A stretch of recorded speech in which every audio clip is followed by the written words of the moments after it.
The phone rang before dawn. A private number. I answered, voice raw, already knowing the sound would carve into me. "Your niece," the officer said. "Hit and run. She didn't make it." Silence followed, heavy and suffocating. Then another call, a different voice, smooth, arrogant. "My son is untouchable. Back off." The billionaire, his words dripping with power he thought eternal. I listened, breathing measured, then answered with steel. "You're clueless about me. Surround him, or you'll find out." He laughed, a hollow, cocky laugh. He didn't know. 10 minutes later, his lawyer called, tone stripped of pride. "Who are you really? We'll do anything you say."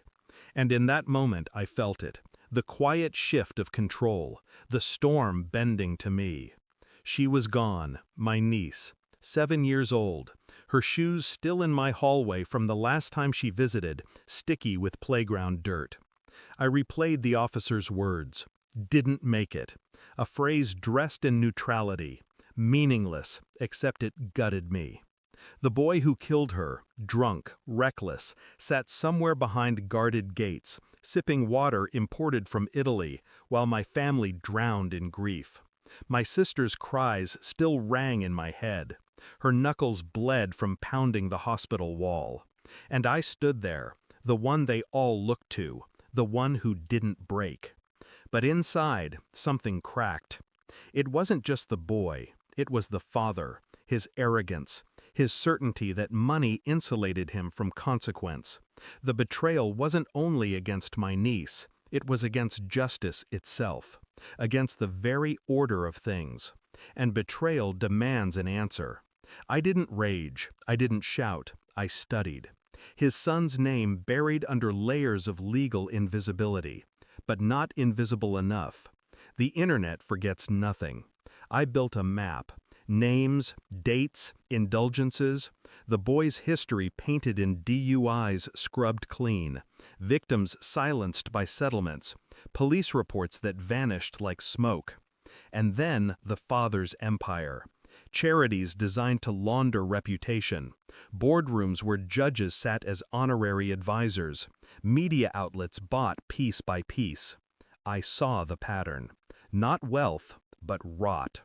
Every night I returned to the files. Every day I walked among the living, calm, unremarkable, while beneath my ribs a storm gathered weight. No confrontation. Not yet. Revenge doesn't sprint. It crawls. It waits. Until the prey believes it's safe. The first real fracture came from a report I shouldn't have accessed. Blood alcohol content. The boy was 3 times over the limit. Covered up within hours. I dropped the file on the billionaire's desk. He looked at me, pale beneath his tan. "You don't understand." I cut him off with silence, just watched. The silence broke him more than words. His jaw worked, his hands trembled. He was a man who'd always spoken, always dictated. Now he couldn't read me. "You want money?" he asked finally. "Name the price." I leaned forward, calm. "It isn't money, it's truth." The truth arrived the next morning. Front-page headlines. Exclusive footage leaked, his son staggering, laughing, seconds before impact.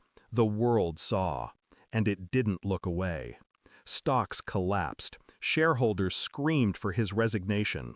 The empire he'd built with decades of deceit began to crumble in hours. I sat across from him once more. This time, no lawyer, no entourage, just a man unmasked. He whispered, "You destroyed us." I didn't correct him. He had destroyed himself. I was only the mirror. The funeral was quiet, small, honest. My sister clutched her daughter's toy rabbit until her fingers went numb. I stood beside her, not as savior, not as hero, just as someone who had seen the cost of silence and chosen to make noise. The billionaire disappeared from headlines within months, swallowed by disgrace. His son vanished into rehab, stripped of privilege. But I didn't follow their stories, because I wasn't seeking justice anymore. Justice is clean. What I wanted was ruin, and I got it. As the grave dirt fell, I looked down at the small coffin, not for closure, not for peace, but to make a promise. The world bends for men like him until it doesn't, and I am the one who makes it break.